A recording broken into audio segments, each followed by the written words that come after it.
can tell you a very short something about a book that I read 2 chapters in and then had to probably return to the library because it was due. Oh, yeah. What was that? Well, I gotta see if I can... Nope, too late. It's already returned. I don't know what it was. Oh. Were the 2 chapters any good though? Yeah. Okay, here it was. It was called The Man Who Mistook His Wife for a Hat. Oh yeah, you told me you were getting that. Yes. And it was by Oliver Sacks, who is like, I don't know, like a psychologist or a neurologist. Maybe he's a neurologist. But it's like a group of clinical tales, like tales of different clients and their different strangenesses and how the brain does weird things. And there was this one man, the man who mistook his wife for a hat, who, and I can't even remember the terms because there were all these like scientific terms or medical terms for what these people had. But this one guy he came across was like needing some help because he was having some weird memory slips. Like he'd forget a student's name, but once they started talking, he would know who it was or something. So they checked his vision and his vision was fine, and came to find out that his brain couldn't recognize people's faces or objects. It's kind of like I've heard people who have, or heard of people who have like the synesthesia stuff, where it's like different senses kind of get either conflated or like mapped onto each other in the brain somehow. Yeah. And maybe this is like the opposite of that, where like certain things just don't map somehow. So like he could see geometric shapes and patterns, but when it came to like faces, he could kind of track his eyes. He would look at the nose and then at an ear and then at like an eye, but he wouldn't see the face as a whole. So he couldn't even recognize, like he would put family photos in front of him and he couldn't even recognize his wife or any of his children. He just knew them by their voices. He knew them by their voices. So if somebody came up and talked to him, or if there was like a distinctive thing that somebody always wore, like they always wore a red baseball cap, or they had really distinctive eyebrows, or, you know, like some really, really standout feature. I wonder if that's like something he, like going through life, thought was like the way most people. So it wasn't something he'd had all his life. Oh, okay. It was something that became worse. And, he couldn't, I'm trying to think of some other things like, and so he realized that it was half of his brain wasn't working correctly, because he would ask him to picture a street and describe everything on a certain well-known street in like New York or something. I don't remember which city it was. I think it was New York. And he would describe everything on like the right-hand side of the street. But like it was almost like the left side didn't exist. And he'd say, okay, describe it to me again, but coming from the other direction. And he was able to describe the other side of the street perfectly, but then would leave off the side that he'd just described like it didn't exist. Right. And so hit something with half of his brain just wasn't connecting. And it's like that I've seen who somebody did, or somebody I saw had done a video kind of modeling kind of like what, like, or trying to explain so that you as a viewer would understand kind of what it would be like if you like the pathway between the two halves of your brain was split. Yeah. Kind of like that, like your left hand literally doesn't know what the right hand is doing, and it's hard to like hand objects from one hand to the other and stuff like that. It's like kind of a similar thing, but it was like this visual, something was not processing in his visual centers of his brain to where the information coming in through his eyes wasn't tracking somehow, but only certain aspects of it. But the interesting thing was that this guy was a music teacher. He was a fantastic musician. He was wonderfully musical and was still teaching even with these problems because he was just so good that the college or whatever he was teaching for didn't want to let him go. But over the period of this patient's like hearing about him, he didn't treat him for very long. It was just kind of one visit and then heard about him later. but he could process things while singing. And he talked to this man's wife and was like, yes, he has songs for getting dressed. He sings to himself while doing any basic task. But if he's interrupted and the song stops, all of a sudden he can't do anything. He loses the place of where he was, basically. So he went to the table and his wife was feeding them some sort of like dessert while he was there making a home visit with this guy. And he was just happily humming along as he ate. And then somebody knocked at the door or something. And all of a sudden he froze and couldn't even find the plate with the things on it. And like it was like it had just disappeared for him. And then something happened, or he started humming up again, and then there was the plate of food again, and he was able to eat it. And it was just so strange how the mind and music work. I think this guy has another book about more like musically related things with the brain, which I also want to read because it looked fascinating. But it was just so crazy that the further he got into whatever was happening with his brain, the more he relied on music being able to tie him to any function or task. And without it, he would just completely lose visual ability to see anything. Like he said the first time he met him was in his office, and he seemed pretty normal until he was like, can you put your shoes back on? And the man was like, looked down at his foot and he said, that is my shoe. And he was like, no, over here. And he just couldn't process that his shoe was not on his foot and his foot was not in his shoe.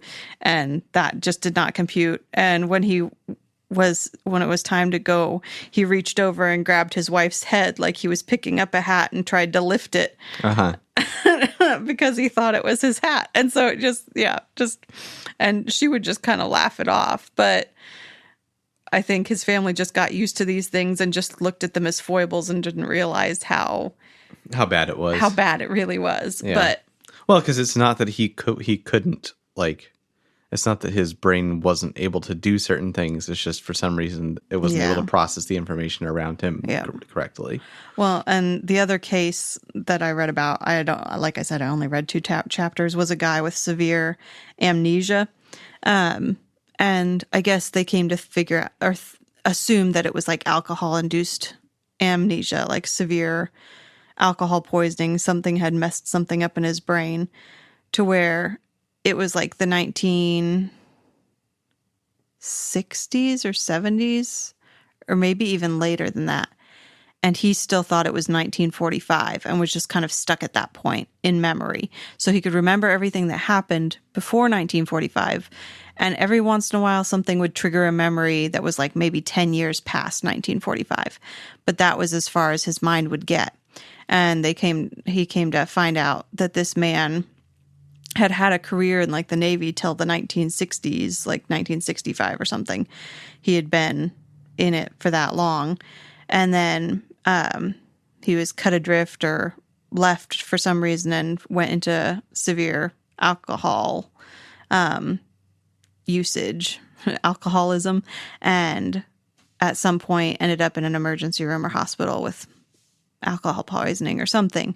And at that point, the rest of his life was just like he couldn't remember more than like a minute maybe of what was happening around him.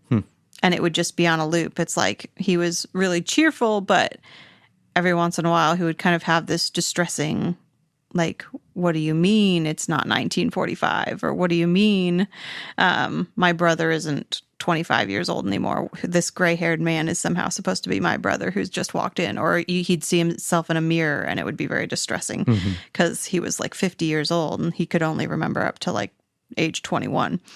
And his brain just could not hold on to anything.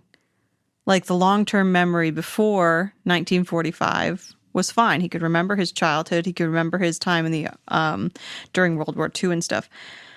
But he couldn't remember anything past that. And it was just one of those, I guess, strange cases. I guess it wasn't super common, at least back then, or not really well understood, that the mind could have, without any like physical damage, like visible damage, have that severe of an amnesia that didn't ever get better. It just stayed there, and nothing they did would jog it or get anything to come back. He was just kind of stuck there for years and years. And they found that different like art projects or something hyper focused like a chess game. Well, he couldn't quite focus long enough for a chess game, but other shorter games or crafts, he could keep his short-term memory during the duration of the task. But then it would fall off.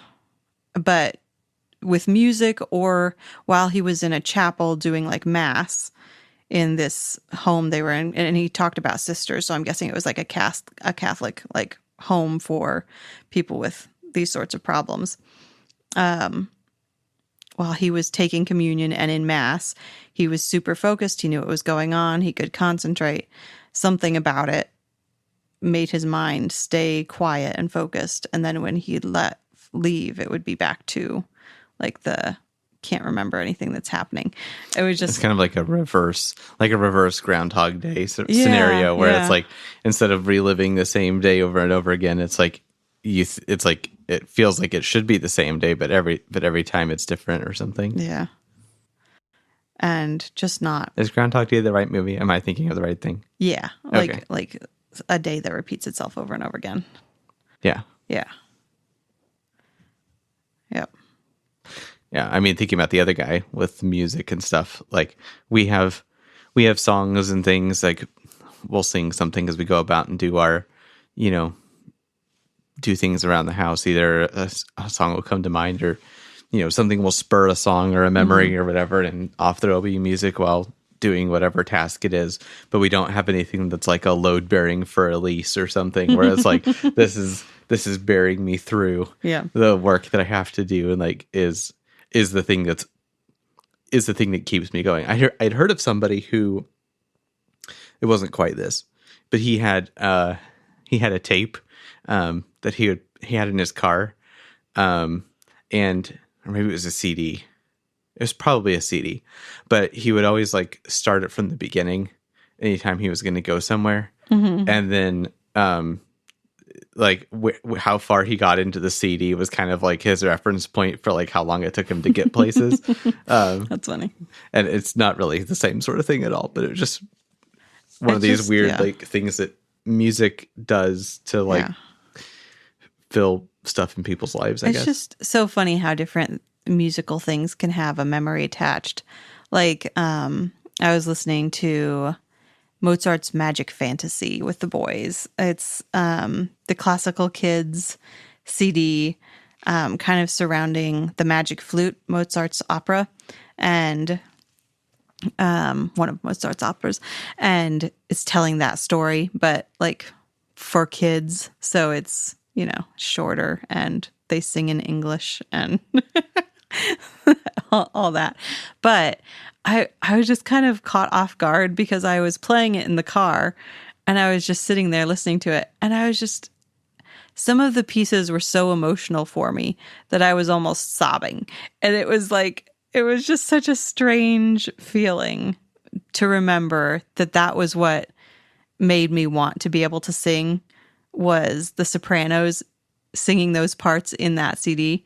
And I don't know, there was just this visceral reaction to the drama and I don't know, it just makes it's the kind of music and singing that makes your skin prickle. You get like the goosebumps and your whole body just, there's this visceral feel to something, or a soundtrack, or this, it's just like the music would just play a few notes in and I would already have that feeling, because you already know where it's going and it's building, and I don't know, it's it can be such a powerful thing. But it's fascinating how some people's minds are anchored to different things. I don't know, it's really interesting. But this guy, I guess he has several books, but just some case studies about how intricate and interesting the brain is, and how it copes with different problems and breaks in different ways. And I don't know, it's just very interesting. Yeah. Yeah, it is. I mean, it's like, there's so many different things about the brain that are interesting, and what happens either as a reaction to something that happens, or, like just the actual health, like the physical state of the actual like blob in the skull is like it can actually affect to some degree like the cognitive function and like the ability of it, right? So like I just think back to like when we were doing keto stuff. We were talking a little bit about how there was like there's like certain things that happen once you start getting into the cycle of ketosis, and like there's certain things that like happen to make your brain essentially healthier, or at least function more clearly, right? Or like build itself, like either repair itself better or build itself up or something. I don't remember exactly all the science of that, but that was, the one, since we've been married anyway, the one like diet thing that I think we did with any real gusto. I mean, we did that. Like, what was it? Your parents had it. Like, what was that called? It was like the 12, I don't know. It was really 12 low. days of Christmas. No. 12 days of sugar cookies. It was like a really big, like, calorie cut. You were supposed to count things out and weigh everything. Oh, and yeah. And it was mostly like vegetables, and you could only have like a few grapes at a time. And I don't know. It was like a severe calorie restriction, I think, is mostly what it was. I feel like it might not have been, though, because I feel like when we were weighing stuff, like sometimes it felt like it was more than it should be. Because it was like tons of lettuce. Oh, maybe so. I don't really remember it all that clearly, but yeah. I just remember being hungry. Hungry and deprived. But where's my sugar? Yeah. We still had some fruit. I don't know that it cut sugar out necessarily. It was like, I don't know. That was harder on keto to stay. Yeah. Or to... Well, initially, after you got started, it was easy. Right. But what was the first, like, diet thing that you did in life? I did something called, like, Bright Lines or something like that with my dad. I think that's what it was called. I think my mom did a Bright Lines something. I don't know. Whatever this was, it was like a huge emphasis on only eating when you're hungry. And if you start to feel hungry, have like 10 peanuts and eat them over like 10 minutes and then see if you're still hungry afterward. Drink water. You put like a teeny bit of orange juice in your water with every glass you drank because it was supposed to like help balance insulin or something over the course of the day. Yeah. It was like you had like certain portions on your plate to begin with, and you were supposed to eat super slowly and then wait like 10 minutes. And then if you're still hungry, you could get more or something like that. So I think it was mostly trying to base itself around portion control and only eating when you're hungry. But that was also probably a lot of calorie restriction. I don't know. I remember doing that and like doing long periods on the elliptical machine. And I lost weight, but I don't know like that it was a very healthy way to do so. Yeah. I kind of did it to support my dad, who was also trying to do it. And I did need to lose weight at that point. Like I was overweight, but I don't know how much it did for me. And I don't remember if I kept the weight off or not afterwards. I don't know if it actually like helped long term. I think that's one of the things that's hard about diets in general is what's the longer term plan? Yeah, because so much of it isn't based on lifestyle change. It's just like, how can I lose this weight and then go back to what I was eating before? Right, because like, going back to the 6 Big Macs a day lifestyle is not going to do you well after only eating a head of lettuce once a week. Like, the delta in what you're putting into your body is too drastic, I think, in many ways.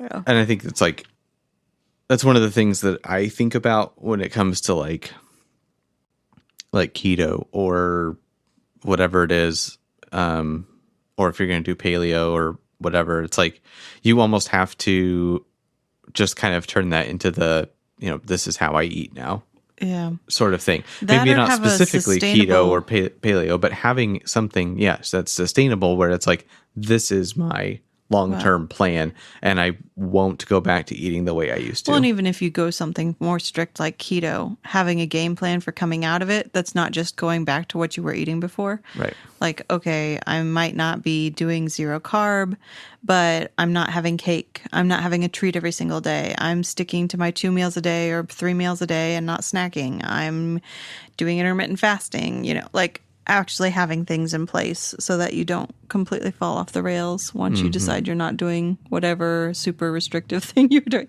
And keto can be not super restrictive. It's just hard to maintain with a family because I don't want to always be cooking something different for everyone, and sometimes I do variations of that just because we're dairy-free, gluten-free, different people.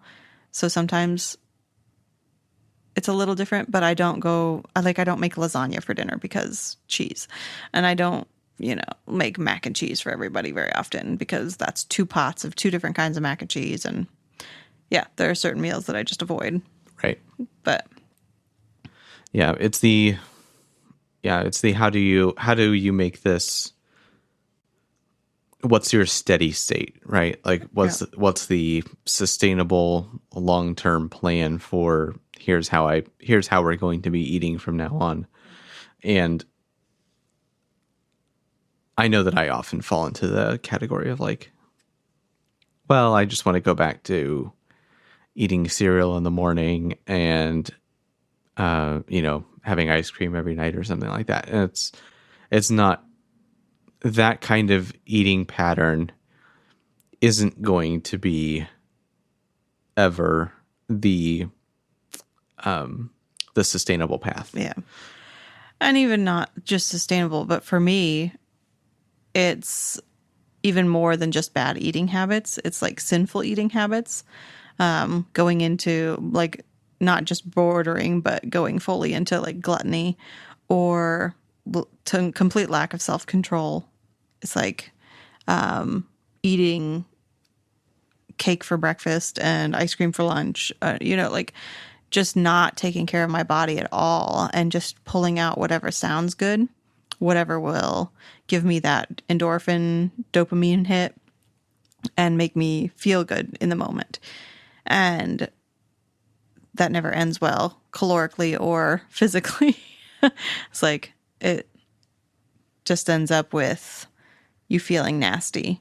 Yeah. And it's terrible on your body because you're not nourished good afterwards. In any way. Yeah.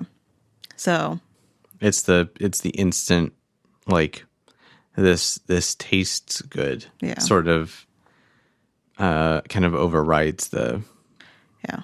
Well, and a lack of self-control in that it's like, and this bleeds into other parts of life, but like I want that feel good feeling right now. And I'm not going to say no to myself. And it's like, I want it because I want it. And not even thinking about the spiritual ramifications of like, am I feeding a fleshly desire here? Is this actually because my body needs nourishment right now or just because I want to feel a feeling? Mm-hmm. Yeah. And there isn't, in a lot of situations, there isn't anything wrong with doing something because it's enjoyable. But yeah, like you said, there is definitely a way that can be abused and taken too far, in a way that's not healthy. Yeah. Either for the body or for the soul. You tried carnivore a little bit, kind of. Yeah, I did it for a while, I guess. I think that was more like trying to figure out dietary issues. Like maybe this will help with whatever health problem I'm having at the moment. Mm-hmm. I don't think it really did. Also, I was at that point, I thought red meat was giving me a problem, so I was doing just chicken and fish and stuff. Oh, that's right, because it was really hard to be like carnivore, but also only ever doing chicken. So that was super depressing because I don't really like chicken very much. That's why we're always eating beef. I just never have been a huge fan. Like, I'll eat it in certain forms and it'll be okay.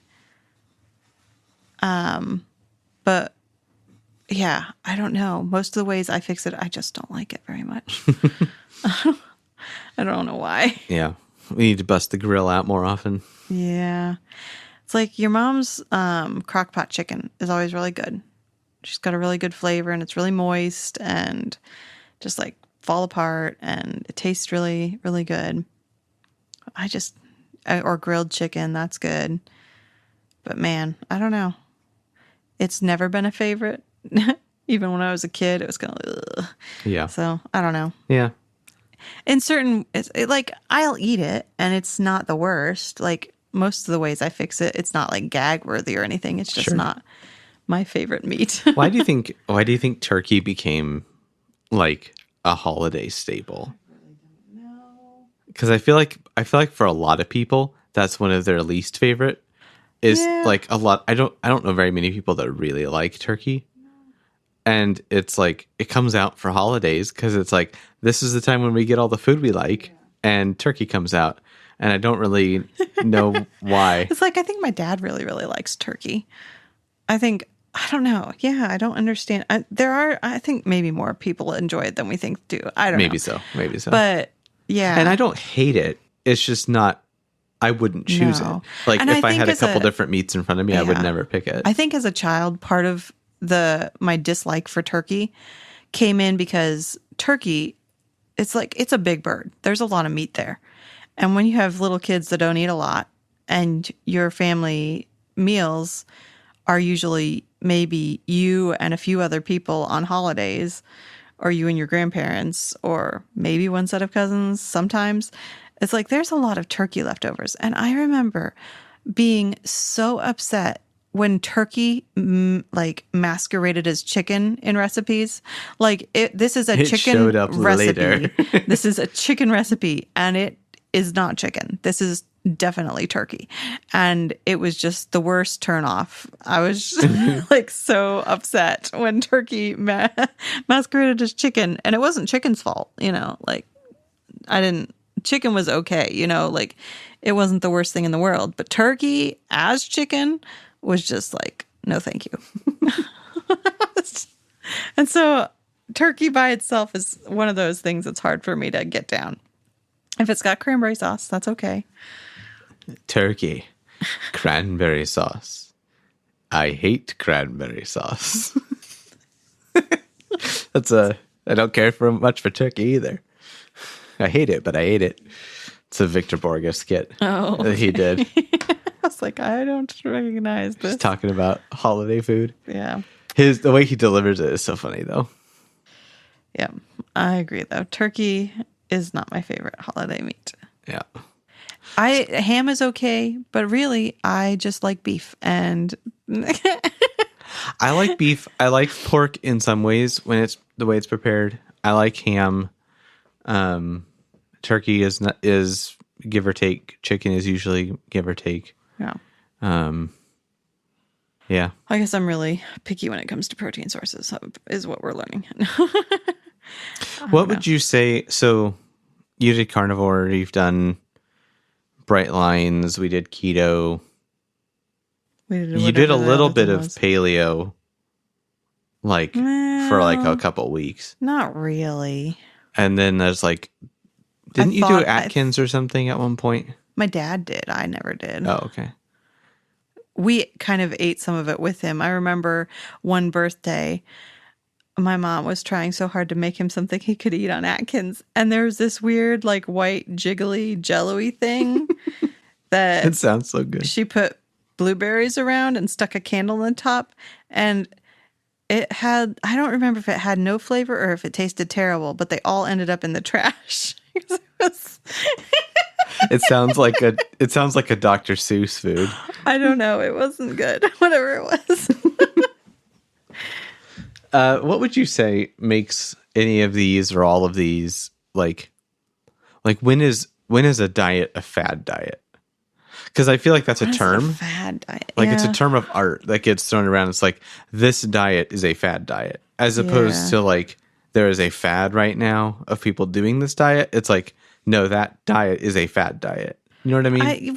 I think in my mind, which, is not the arbiter of anything. But in my mind, it's when a diet has no real health merit behind it, like not actual research backing it up. Like there was okay. the lettuce diet or the raw potato diet or It's just there's something somebody made up. or the cabbage soup diet. It's like somebody decides that they're going to eat a head of lettuce every single day and that's all they're going to eat. And that's the diet. And so all these girls are like, oh, we're going to lose weight on this Victoria's Secret model's diet or whatever, some random person that's super skinny. And it's usually some celebrity, I feel like, that talks about it or something. And then everybody's like, oh, this is the thing. And I feel like this was more of a 90s thing, like 90s, early 2000s. It's like the people who live to be 100 and they're like, what's your secret to living so long? It's like, well, I woke up every morning and I smoked a cigarette and then I kicked a dog and drank a beer. It's like, well, I don't think any of that really contributed to your long-term health here. Yeah. I think you lived long in spite of all of that. I feel like in my mind, fad diets are really very much celebrity culture driven of like, back in the age when magazines were a big, huge thing or TV culture, that some celebrity would do an interview somewhere and they would be like, how did you lose all the weight? Oh, well, for 12 weeks, I only ate lettuce and bean water or something like that, something just seemingly asinine. And then everybody's like, oh, well, if she can do it and lose weight, it must be okay. And yeah. I remember there was a diet that I did. I don't even know what it's called. It was a thing. So my dad and I were trying to do like a weightlifting like workout thing. Mm-hmm. And then there was like a book that we were doing where it had like the certain things to do with the weights. Like the Naval Academy something or No.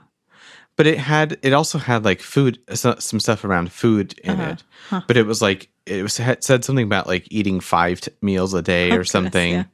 And it like had certain like workout stuff to do. I don't remember what that was called. I want to say it was one of these things that I want to say it was connected to like some like Hollywood trainer. Like this was his this was like his regimen for like getting all actors to be whatever it was. I don't remember what it was called man though. Ready or something. Yeah, I don't know. I was never stuntman ready though. I was just dying the whole time. And I was getting up at 6 a.m. and I was not exactly very happy about it. That's hilarious. I mean, a lot of my life was getting up at 6 a.m. So well, I can't feel too sorry for you. Well, yeah. So that's when our dad had us get up, 6 or 6:30. I can't remember which. It might have been both at different times, but you can still feel sorry for me. Oh, I feel so sorry for you. Yes. We have different life experiences. Yes. Yeah, I mean, we got like a set of weights that were like these dumbbells, but that you could like change the weights on the end of it. So we were doing all kinds of things with it. I don't remember what that was that we were doing, but yeah, the only exercise we ever did as kids was like Linda Hott's exercise videos. And she had one for kids, and I think that's the only one we had that we did every once in a while when the mood struck. And I remember that one. We also, or one of them anyway. It was like set to classical music, and I think all of hers were, but I know we had one that was like, it was like the one that my mom would do, and then there was the one that was like there was a kid's one. We used to sing along with them too. It was like do do do do do do do do, something about trying our best, and there are so many pieces from those things that like better. My mom would just say that the song was just ruined, and she could never hear the music again and not think of the words and like the now breathe, and like the prompts, That's and like hilarious. now hold, and just like all the different things that she would say This throughout one, the thing. there was like random broom. We would always get a broomstick because they had like poles that they would do things with. I don't remember, but we had that, and then we had like a tape that was like exercises for kids, and it would do like the crab walk and the Russian bear and all these other funny named things, and you just like. I just remember running around the basement doing all these funny things to the CD. And I don't know that it was, I can't remember if it was something our mom made us do or just something we did for fun. But I Could have remember been either doing one, it. honestly. So, yeah. Yep. There were several different things of music that we would put on, and like had things that we would do Yeah. to the music. This one actually had like an instruction book of what to do when Yeah. they announced each new thing. No, to the I'm music. just thinking like just a CD of some Yeah. classical music that we would listen to. That Yeah. Just run around it and was just something that like this do is the stuff. music for this or that. yeah. Yeah. Well, we had music playing in our house a lot of the time growing up. Yeah, I remember music playing quite a bit. It was usually like, I feel like it was something wrong in Hamilton, often on Sunday mornings. And I remember waking up to that playing, like Wings as Eagles or one of his CDs. Sometimes there was like a brass CD or something, I think, like trumpets. I don't know.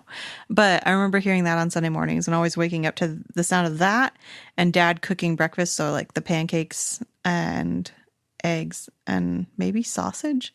I don't remember if sausage was always a part of it, but smelling breakfast, because that was dad's thing. He would always make that breakfast on Sunday mornings. So waking up to that. And then he would also play, he had a lot of classical music records that he would play. Yeah. I would listen to. I think my mom was trying to, well, I shouldn't ascribe motivation, but she and dad like collected a bunch of either classical music or sacred music from various sources. And it was just, our house just always had a soundtrack to it of listening to just great works of classical music. Yeah. And I think part of it was to try and really, steep us as kids in this and to learn and, hear the sounds and, be familiar with these pieces. I know there's certain theories of like how that kind of music helps the mind develop, like when you're a little kid. Yeah. Like baby Mozart. That was a big thing for a while. Yeah, it's like stuff like that, and maybe there is some merit to that. I'm not really sure what the if there's any real scientific anything behind that, but I know that it was a thing that we had growing up, and I mean, it didn't do us any harm. Yeah. We all thoroughly enjoyed it. So, yeah, I mean, there was things like the SMS men's choir, which was, I want to say, Bob Jones affiliated somehow. Yeah. But yeah, and then there was just like various collections of, the best piano concertos or the, best marches or, whatever it was. They're just collections and collections of different music. I feel like when the boys were younger, that was a goal, and I tried to play music more often, and they were more into orchestras and classical music. And then at some point it just fell off, and there's like almost nothing playing ever in our house. And that can change, I know. It just never crosses my mind. Yeah. I don't know. Yeah. So it's just silent. And then every once in a while I'm like, oh, it'd be nice to have music playing. But then I don't really have a great, I guess I have the record player downstairs. I could probably play music through, but then that ties up a digital device, and I don't know. Yeah. I mean, we've got CDs, we've got some CDs are some a little things. bit more of a pain because they only play for so long and then they stop. Yep. But yeah, It's true. I wouldn't mind owning more hard copies of music. Yeah. Yeah. Owning more CDs of things. Like, the nice thing about having it in, like a streaming service is that whatever copy is there isn't going to get, physically destroyed or mangled or scratched or stolen or But whatever. it could also just disappear out of the music library at any point. Right. That they decide they don't want to support it anymore. Right. That's the downside. I was just saying there are pros and cons. Yep. Like it's not all upside on one side and all downside on the other. Yeah. But I guess, you could, if you bought it as a CD, you could rip it to your computer and then sync it over to your phone or something. And then it wouldn't be up to the whims of a streaming company catalog. But what do you think about for now, now that we've come through all the different life experiences that we've had with food in different ways and health and things, what's kind of if you had not necessarily like a dream state, like a fantasy state of this would be the perfect, if I could eat this way, or if I could do this or that, or this seems like the ideal path. Yeah. Describe kind of what your thought is of this would be the direction I would go. I mean, I guess it depends on whether it's around weight loss or if it's just as a homeostasis kind of, this is the way I want to eat once I'm at the weight I want to be at. For losing weight, I still feel like low carb is one of the best ways to go. It's not super complicated. And especially if you're not going necessarily the high fat route, but going high protein so that your muscles aren't wasting away or anything. And you're not adding extra fat to the body, which is trying to lose fat. Then, yeah, I don't know. I mean, going high fat, I think the point is to try to get your metabolic flexibility back. Well, I don't know, because you've already got fat on your body, but it's been a long time since we've listened to all those videos and read about it and all that stuff. But yeah, if I was going to just purely go on trying to lose weight, it would probably be low carb. And then for just trying to keep everything on an even keel, it would probably be 2, maybe 3 meals a day, no snacking, and focusing on high protein and filling in with vegetables and maybe some fruit, maybe a slow burning carb here and there. But what are slow burning carbs? Sweet potatoes would be a slower, they metabolize slower, so your body doesn't convert them into insulin as fast. Oh, the okay. more fibrous they are, the more it combats the uptake of insulin or glucose, one or the other. They're different somehow, and I'd have to. So it's not not like a refined sugar would be No. way faster. White bread or bread in general, processed carbs. I think white rice would be a faster burning carb. I'm trying to think, vegetables, some fruits that aren't super high sugar would be more of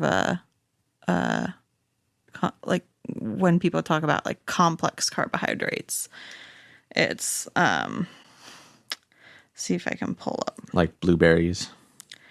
Well, what's a low sugar fruit? Tomatoes? They don't have as high sugar content, but most berries are pretty low on the glycemic index. What about cantaloupe? Yeah, that's got sugar. That's got it tastes really sweet, but yeah, it's got higher sugar. Yeah, I guess I don't know. It seems like it wouldn't be one of the higher ones. Maybe it would be. So yeah. More complex carbs like beans, lentils, chickpeas, fruits, whole grains, so not processed, brown rice, quinoa, oatmeal. Those are complex carbs. Sounds very complicated. It's not really. Yeah, basically carbs that are rich in fiber, protein, and healthy fats. So they don't get broken down in the break down body. Yeah. as quickly. It's like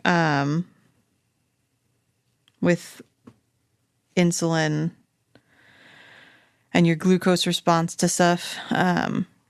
If you start your meal with like apple cider vinegar and then eat your vegetables and protein and fat before you eat any carbs, they slow down the metabolism of the carbs, like how fast they break down. And so your body isn't going to have the same glucose spike because it's a slower burn. So you're not going to get as much in that way. Mm-hmm. It can be reduced to about, I think, up to a third if you do all those things before eating a carb. So even just changing the way or the order you eat your foods in can help with how much of an insulin response you have to what you're eating. Makes sense. Fascinating. So, yeah. In an ideal world, I would be eating proteins, vegetables, and a few fruits, and kind of leaving everything else alone for the most part. Yeah. It's like I would like to believe that I could eat potatoes whenever I wanted to and have bread every single day. And maybe if I got to a really healthy weight and had a really well-balanced diet, maybe that would be the case. But I can't see that ever being the case for me. I don't know. Yeah. And there's certain things that, like, I mean, it all varies from person to person a lot of the time. But there's certain things that, like, aren't going to be an everyday or every week thing. Yeah. No matter how you slice it. And like I said, with the whole, like, binging on sugar stuff, I have trouble even having sugar in the house without going and hunting it out and eating it, and eating way more than I should. So my ideal would be to get to the point where I could have cookies in the cupboard and not need one. And if I wanted one, I could eat one and be done. But that has not ever been the case since I've been able to really access my own food. Like, I feel like when I was like a teen or something, there was a time where I could like just have one sweet. But at some point that switched, and I remember coming off of, when we came off of keto, there was a window of time where we both were like, you know, we had like ice cream or cake or something. And it was like, whoa. And it was like, I had this little bit and it felt like that was more than enough. Yeah. Like I didn't really want any more. Yeah. But it wasn't very long before it was like, oh, I could have, and I could have more. Yeah. And like, it was really fast before that came back. Yeah. Well, and it's a hard balance to strike, because in order to keep your metabolic flexibility, you have to eat carbs here and there. Yeah. Or your body will stop recognizing them and stop understanding how to burn them, and will just start storing them or doing something else with them. So you can't just cut it out forever and be like, unless you're truly cutting it out forever and just deciding I'm never having carbs again. But if you're wanting to have a more balanced life where you can actually have a wider variety of food that you eat and your body knows what to do with it, you've kind of got to cycle back in and out of, I'm having more today, I'm not having any today, kind of back and forth. But it doesn't ever have to necessarily, like, even, I guess just theoretically, in order to stay with the metabolic flexibility, it doesn't ever have to be like the sugary, like refined sugar stuff. Yeah. It could just be, you know, a piece of bread or something. Yeah. It doesn't have to be or something sweet. a potato. Yeah. We have some games on our shelf. Oh, do we? We do. And like a metaphorical shelf or an actual shelf? An actual shelf. Oh, okay. We have actual games on actual shelves. And I'm curious to know how you would rank them. Okay. Do I get to know all of them ahead of time, or is this the whole like talking It's the one thing? the one at a time. Oh no. Oh no. Okay. So we'll see. Here we go. Here we go. All right. So I'll start it off with a we'll go with Mancala. Mancala. So The wooden if it's the wooden one with a little glass full bead marble things. and they go in the different cups around. Okay. So I have fond memories of this because the first time I ever played it, I think, was on our honeymoon because we took it with us. Oh yeah. And so that was fun. But It was one of the only games we probably even had at the time. Yeah, we had that. I don't know that we owned it. I think we borrowed it from your parents or something. Oh, interesting. Because I don't think we owned it at the time. Because we had that. And did we bring Stratego with us? I don't know. I can't remember. I don't know. But so fond memories, but also not my favorite game to play. So I'll put that at 8. I'm not going to remember where any of these things are. We'll say it's 8. All right. Okay. I'm writing it down. So. Okay. Okay. At 8. So then we'll go, we'll pick Azul. Azul. It's a tile pattern making game. I think your brother introduced it to us. Probably. As with most of the interesting games that I know about, your brother introduced them to us. Is this list like games we own or just games games we own? Okay, Azul. I'll put it at number 4. Okay. Azul at number 4. Irish Gauge. Building trains across Ireland. So it's been a long time. I feel like I remember it being fun, but I also haven't played it in a long time. So maybe at 5. Okay. Yeah, because you're trying to compete with other people to build railways around. Yeah. It kind of is like, what's the one? I like Power Grid. Kind of like Power Grid. Not as complicated and not as fun. But yeah, similar. Power Grid is pretty fun, but we don't have that one. So I can't put that on the list. Okay. Scrabble. Well, I don't know if you have any like annoying children's games on this list, but Scrabble would be one of my least favorite things to play because I'm a horrendous speller. And it was always incredibly frustrating to look at a bunch of letters and not know if they spelled anything or not because I couldn't spell. So I never played it. I played it a handful of times growing up, but it wasn't something that I played. I don't think we played it all the time. But my grandma and grandpa played it every single day. That's what my grandparents did too. They played it every night. Yeah. It must have the idea for that must have come from somewhere. It's an old people thing. I don't know. And it always drove my grandpa nuts because my grandma usually won. Mm-hmm. So, but he kept playing. My grandma was really good at it. That's going to go at 9. Okay. Because there might be something worse. All right. 9 it is. Azul at 4, Irish Gauge at 5, Mancala at 8, and Scrabble at 9. Okay. It seems wrong to have Mancala and Scrabble side by side, but okay. But here we are. Here we are. It's also like, it depends on who you're playing Scrabble with. Sure. Because if you're with people who all understand that you have challenges in the spelling department, then it's not so bad.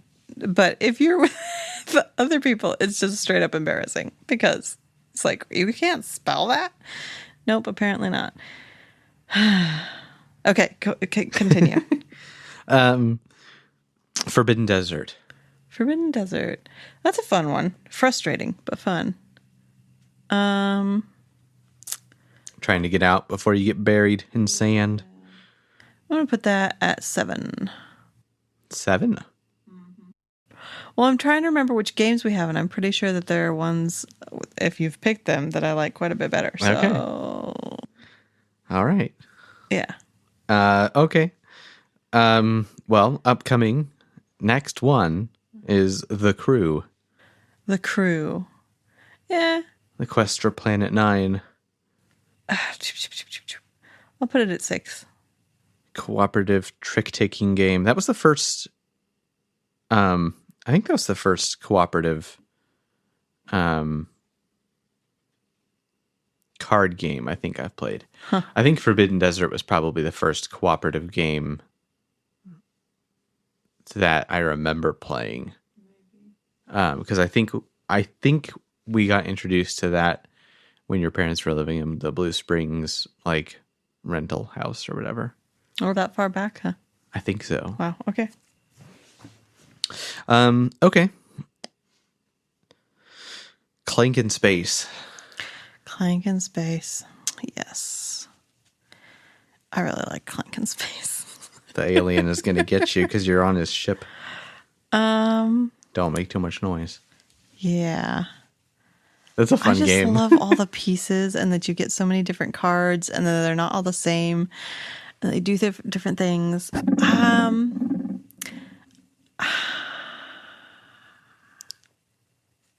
Trying to remember what else we have. I'm going to put that at 3. Okay.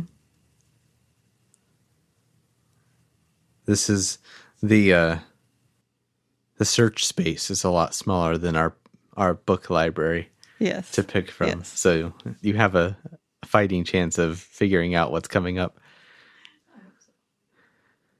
All right. Splendor.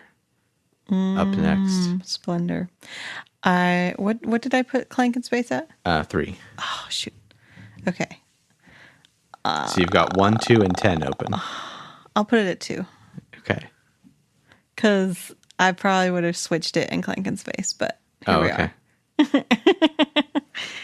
I suppose, if you want to do a reshuffle at the end, you can do that. Okay. Splendor. And then let's go Dominion. That's 1. Okay. Probably just because of so many options to play. I really like it. Yeah, I like that one too. We've got way too many expansions of it. Do we have too many or do we not have enough? I don't know. I guess it depends on your perspective here. We need to break it out and play it more, though. We do. We need to play games in general. We have games. We need to play games. That's a true statement.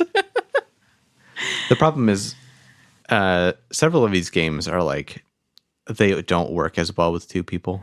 Yeah, they're okay. They're okay. They're just not. Dominion is okay, but like Forbidden Desert, like doing it with 2 people. Also, when it's just us and one person has a winning streak and the other does not. it's less. Somebody gets their Dominion engine going and just dominates the whole game. So it's never fun, but it's less fun when it's just you and one other person. All right. The last game that I had picked to go into this gauntlet, is that the right word? No, not bracket. This situation yes. is Dutch Blitz. Oh, I'm sorry, Dutch Blitz. You're at number 10. I don't know that you should be, but you are. All right. I really enjoy Dutch Blitz. I have lots of fond memories of Dutch Blitz. I don't remember if I got introduced to it at camp or from really good friends. But I remember late nights playing Dutch Blitz with friends, and that was super fun.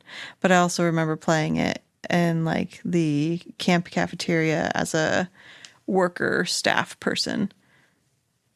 So yeah, I've got fond memories of Dutch Blitz. And I still like it. I'm just too slow, so I never win. I usually end up doing pretty badly. I I get out of practice. It's not as bad if it's just 4 people, but if the whole family's playing and there's like 8 people or 6 people going, it's just so much happening. I don't know. Even if it's just 4 people, I've lost something after children and I am just slow. My brain does not go quickly. I have to get into the swing of it. Like I have to play it probably like 5 rounds or something before my brain like speeds up enough to be okay at it. I do better with sequencing with color than with numbers too, but that's besides the point. Yeah. What's that game that that David had where it is kind of like that? It's a color. It's like got a circle in the middle of one color and then the surrounding is a different color. And I don't remember what it's called, but yeah, that's the one I was thinking of. Yeah. All right. If you want to look at your list. Oh, you sent it to me? And then see if you want to rearrange. Put them in a different order. I would probably... So Dominion would still be first. Splendor would be third instead of second. I'd switch Clank and Space and Splendor so that Clank and Space would be second. Then Splendor. Then Azul at number 4. I might put the Crew at number 5 instead of 6. It's a pretty fun game. Yeah. It doesn't get boring because it changes. Yeah, you have a different objective each time, so it's, yeah. Yeah. Dutch Blitz I might put under that. Everything's getting switched around. So that would be Dutch Blitz at 6. Irish Gauge might be 7. Then Forbidden Desert at 8. Mancala at 9. And Scrabble at 10. I don't know. I'm not sure if it would stay there or not, but like I like Forbidden Desert and it seems like it's kind of far down on the list, but I don't know. I don't know. I thought about picking one of the like little kids games, but then I was like, I don't feel like that's right. Sneaky snacky squirrel. Right. Math Island. Oh, Chutes and ladders. I mean, Math Island I can handle a little better because you're actually using your brain instead of just spinning something and then putting a piece somewhere. Like, yeah. I would much rather actually. Yeah. Well, it's like along the lines of... They're still both 100% games of chance, but... Yeah. But it's like Candyland and Chutes and Ladders and stuff like that. It's just... gets really old really fast. We need to expand the horizon of games that the boys can play. Yeah. I think once both of them, like once Liam can get to the point where he can read pretty well, then I think that opens up a couple other game possibilities. Like we could even like teach them some of the basics of like Dominion and stuff. But being able to read the cards and understand what they're doing is a big part of that. And so we'd have to wait until both of them are able to read pretty well. Well, and I just ordered a new math game that's like coin counting. So knowing what your pennies, nickels, dimes, and quarters are worth, which in some ways it's like, how long is that even going to be relevant? How soon is coinage just going to be obsolete? I don't know. But yeah, it's a good way of skip counting and adding and all of that. So yeah, it's not completely useless. And then I want to order a game that's like Our United States or something like that. It's like a geography game. So I'm going to add those to the school roster this year and try to add more games into weekly rotation because I want to spend more time with them intentionally doing things, and games are a nice way to do that, just to spend time and work on sportsmanship and attitude when you don't win and all those things, but also just fun and a learning opportunity. If it's got some material behind it that's helping them to learn something. Yeah. It's like, or master a skill or whatever. All of a sudden addition isn't like the end of the world when you're hopping around a game board with a volcano on it. So yeah, exactly. Yeah. Well, I mean, half the fun is being able to hit the little lever and watch your dice fly in the air. Actually, that's probably more like 80% of the fun of the game. If you're Liam, it might be the addition too, but yeah. Yeah. That is funny. They do like Candyland, though. For a while, until one of them starts losing, and then it's not so fun. Well, it's fun again when somebody else, when the person who's losing gets the candy card that is way further ahead on the board, and all of a sudden you're launched in front. I often have to remind people to not crow before you've actually reached the end, because it makes your downfall much worse. Yeah. And bring out the pride goes before a fall. There have been tears when someone has been sent back quite far. Or when everyone has passed you when you thought you had it in the bag somehow. I was gonna win. Yes. So.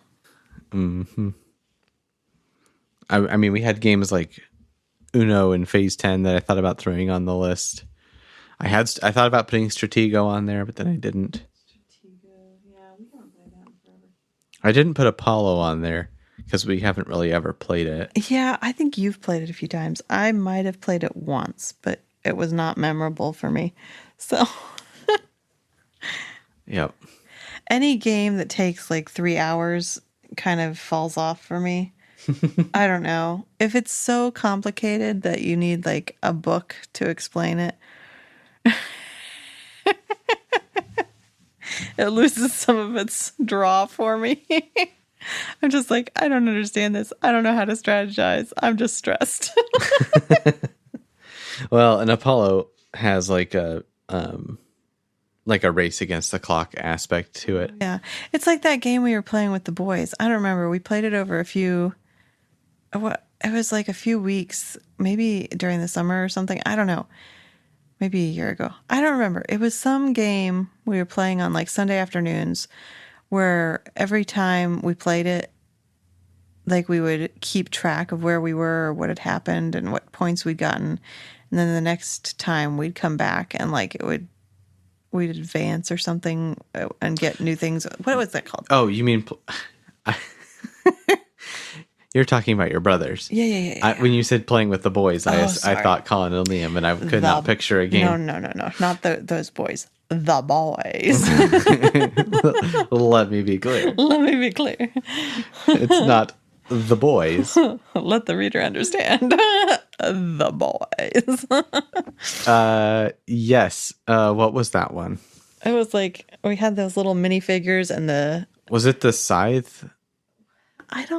Was it? I think it was Scythe. Because it was like the mechs and all of that stuff. Yeah. With the like post-apocalyptic stuff. Yeah, I'm pretty sure that's Scythe. Okay. Yeah, and I don't think we're finished with it. I don't think we are either, but we might have just given up because it's been forever. I mean, David probably still has all the stuff for it. Maybe. I don't know. We just need to get... And I feel like they've mentioned it not too long ago about finishing that at some point. But yeah, we should remind them about it and actually finish that. I thought about putting chess on the list. Nope. I wasn't sure where that would go, if that would compete for Scrabble. Well, I don't know. Like a Scrabble situational. Chess, I'll play with you because you were sad that you had no one to play with. But you would just always get upset with me because I would do unpredictable things, which I was like, I thought that was good. But I remember... I don't know that I got upset. I was just trying to think it through. I remember the few times we played it was when you were really into chess in that phase of like you were watching people play chess and you were watching YouTube videos and you were playing online and you were doing chess all the time. And like I had no conception of anything except that this piece could move this way. And so there was no planning involved. And I think that was frustrating for you because it was like, what's she doing? I was like, I don't know. What's the plan? Who knows? There is no plan. Yeah. The plan is to have no plan. Yep. But, you know, like it's one of those things that I think I could maybe get into, but part of me's scared to because then I'd care too much, but I would probably still be bad at it. So I would still always lose. And so there's just no desire to try. Yeah. Chess has kind of fallen off the the radar for me at this point. There was a I remember I was, yeah, like you said, I was watching a lot of videos about it, and I was playing it a lot against different people online or whatever. And then there was a point where, and I can't remember like the exact situation around it or what you exactly said, but it was something to the effect of like, you need to not be playing games so much. And Yeah, I think it was just like you were always playing a game of chess. yeah, And so I deleted it. And yeah, it just kind of fell off the list of things that I was spending time on. Which I think in hindsight was probably a good thing. Like, I don't know that I was super excited about it at the moment, but yeah, I mean, it's not like yeah, like a problem, I guess, at this point. Like, I'm happy that I'm not spending all my time on that. we've both had times where we got way too hooked into some sort of phone game, and it was eating up too much time. Yeah. I think we both have a tendency to find something that's enjoyable and then struggle to moderate as we engage with it, whether that's a game or a book or food or Yeah. whatever it is, and then it ends up consuming all the little bits and pieces of time of life in between other activities, and it becomes this kind of hey, hold on. Let's moderate a little bit. But I'm trying to think if there's any other games that we had that I could have put on the list. I feel like we've got some card games like We have the other Phase 10 and yeah, and we have that other Forbidden game, Forbidden Island. It's the same. That's why I didn't put it on, because it's almost the same thing. What's the game with the little pegs on the board, and what's that called? It's like The pegs on the board. Oh, cribbage. cribbage. Yeah, that was fun. We played that for a while. Yeah. It's been a long time. Mm-hmm. Yeah, we just need to get games out again. I know. Game night. Yep, that's what we need to do. Just need to have a regularly programmed game night. Yeah. We'll play apples to apples. No.